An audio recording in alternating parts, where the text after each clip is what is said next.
How difficult is it to build an online coaching business? The short answer is not very. Okay, time to go home, guys. End of video.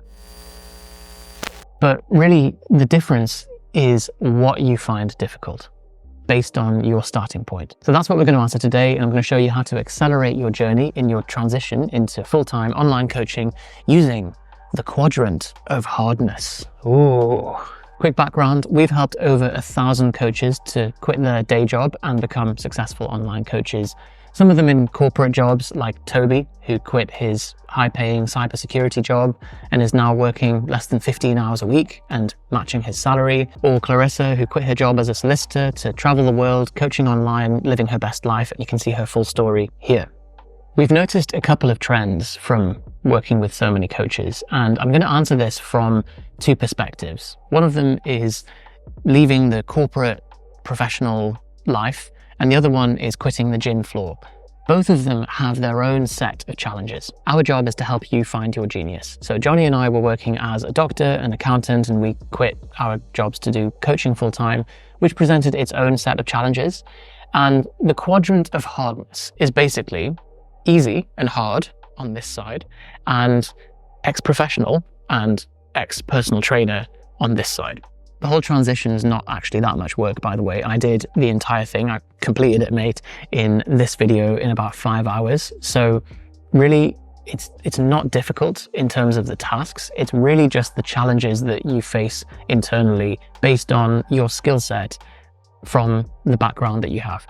So I've been a hospital doctor for the last 3 years, and it was quite hard. There was long night shifts. It was quite cognitively taxing. You have to deal with a lot of shit, figuratively and literally. It was quite emotionally exhausting, and it was quite high pressure as a job. Online coaching, on the other hand, not so hard. There's a limit to how difficult your life can be in your pajamas. Even then, when I'm complaining about being a hospital doctor and oh, it was so difficult, like in the scheme of things, there are saturation divers, there are street vendors who are up at 1 a.m. preparing the food.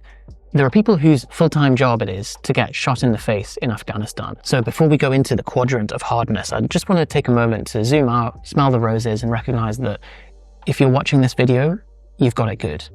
You've got an internet connection, you've got a roof over your head, you're warm, you're safe, and all of this stuff on finding your purpose and chasing your passion is a bonus. It's great that we get to do that. Similar reframe that you might tell your clients when they're like, oh, I have to go to the gym. You're like, you get to go to the gym. You're able-bodied and you're able to go and celebrate your body and enjoy the joys of exercise. So onto the meat of this video and why you clicked on this, the quadrant of hardness. So building an online coaching business is exactly that. It's building. And if you're from the ex-corporate environment, you have a certain set of building blocks and you need to fill out the other ones.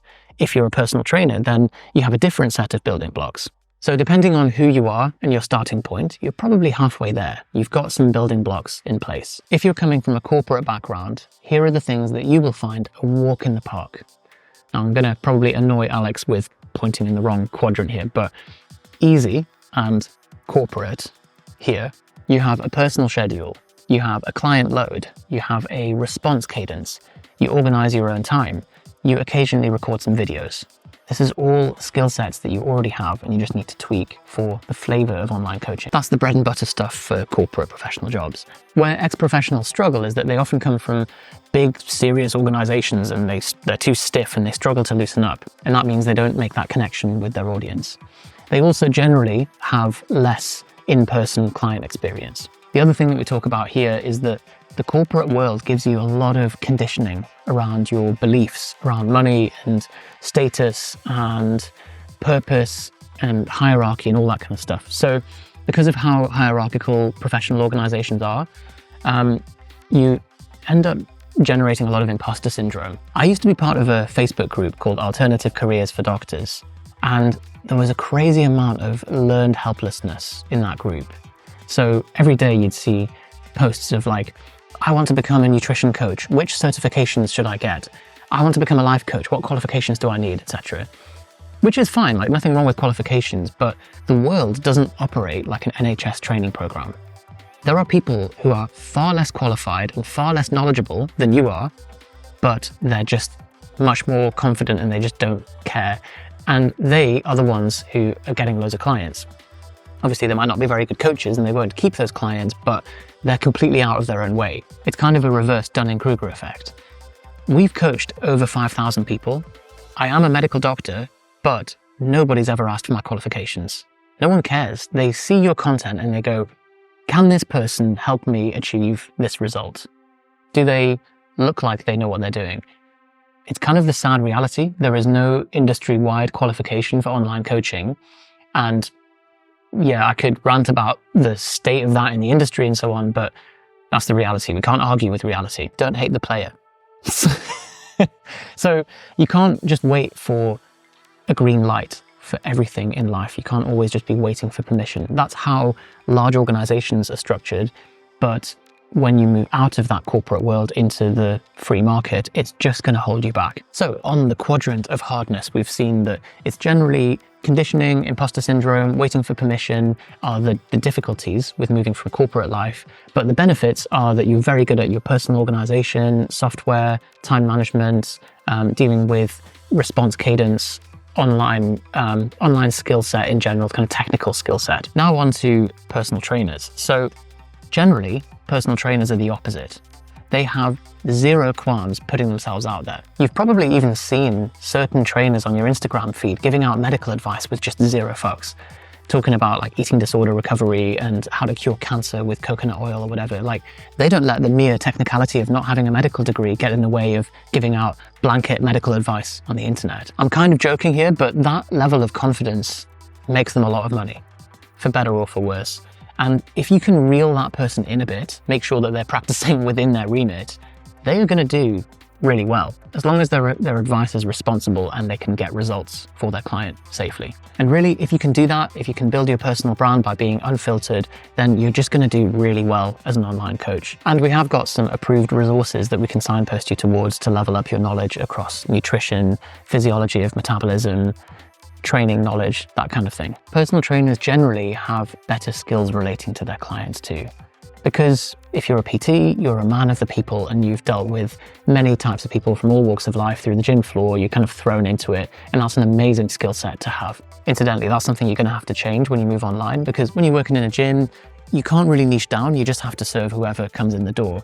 But when you're online, you're going to struggle to be heard if you just niche to everybody. So you do need a niche. Like, this is just non-negotiable. We've got more about this here, but essentially in the gym, you might be dealing with Chad, who's 23 and wants to increase his deadlift for rugby. And then you've got Doris, who's 67 and has spinal stenosis and wants to lose weight for her upcoming ankle surgery.